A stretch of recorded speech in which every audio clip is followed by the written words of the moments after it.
सुदामा को सिंहासन पर बिठा दिया और अपने आप श्री कृष्ण चरणों में बैठ गए और सुदामा के चरण निकाला।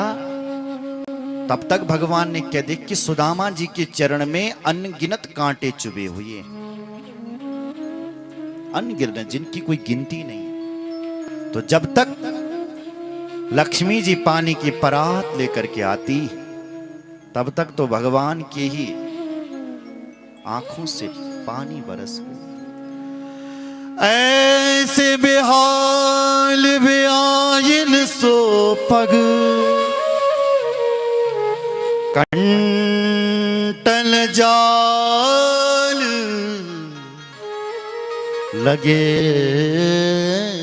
पुनि जोई।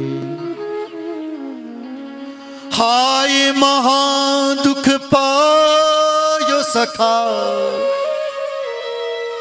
तुम आये इते न किते दिन खोए।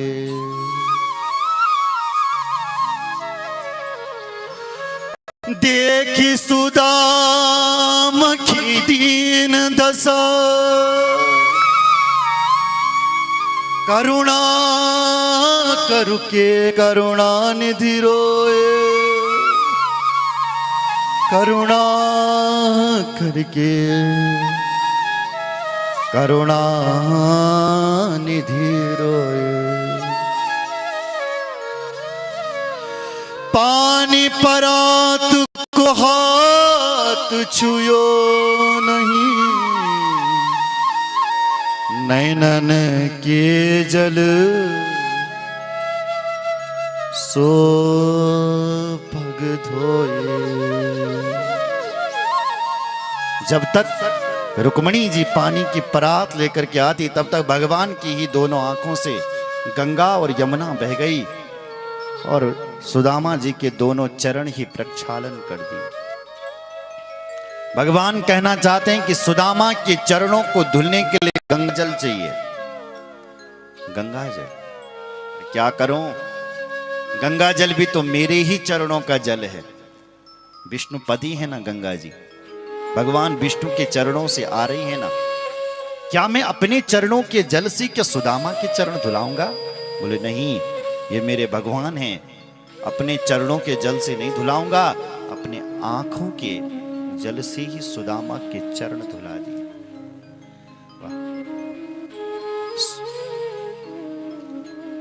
रुक्मणी जी आ रही है और ध्यान से देख रही है टुकुर टुकुर करके कि ये कौन आया है ये ऐसा, और सोच रही है मन में किस ब्राह्मण ने कितने बड़े पुण्य किए हैं कि मेरा पति इसके चरणों में बैठा हुआ है। सारा संसार पूरा हुआ, पूरा विश्व भगवान के चरणों को चाहता है, श्री कृष्ण के चरणों को चाहता है। पर धन्य है, धन्य है, धन्य है ये ब्राह्मण सुदामा जिसके चरणों में श्री कृष्ण बैठे हुए। धन्य, इसने कितने पुण्य किए होंगे। किमानेन कृतं पुण्यम अवधूत तेन भिक्षुणा श्रियाहीनेन लोकेऽस्मिन् गर्हितेन धमेन च।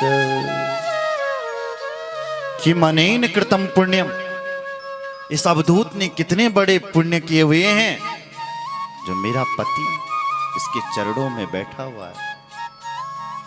बोलो जय श्री राम। ये भारत के ब्राह्मण हैं जिनके चरणों में स्वयं भगवान बैठा हुआ है। बोलो जय श्री राम। भगवान को लगा यहां पर मेरा मित्र मुझसे बातें नहीं कर पाएगा, तो सिंहासन से भगवान ने सुदामा जी को उठाया और अपने कमरे में लेकर के गए और दूध के झाग जैसा बिस्तर, उसके ऊपर सुदामा जी को सुलाया। सुंदर सुंदर भोजन करवाया, जलपान करवाया, और उसके बाद सुदामा के लिए कहा कि सुदामा थोड़ी देर आराम करो भैया। और सुदामा जी ने आराम किया। उसके बाद सुदामा जी उठे, भगवान बैठे सुदामा के साथ, क्योंकि बचपन का मित्र मिल जाए तो बचपन की यादें भी ताजा हो जाती है, पूरा बचपना नजर आता है।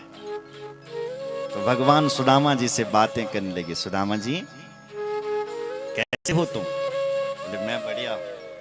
अच्छा घर में सब ठीक हैं? बोले सब बढ़िया है कन्हैया। अच्छा भगवान बोले यही बात बताओ, तुमने विवाह कर लिया कि नहीं किया? बोलो।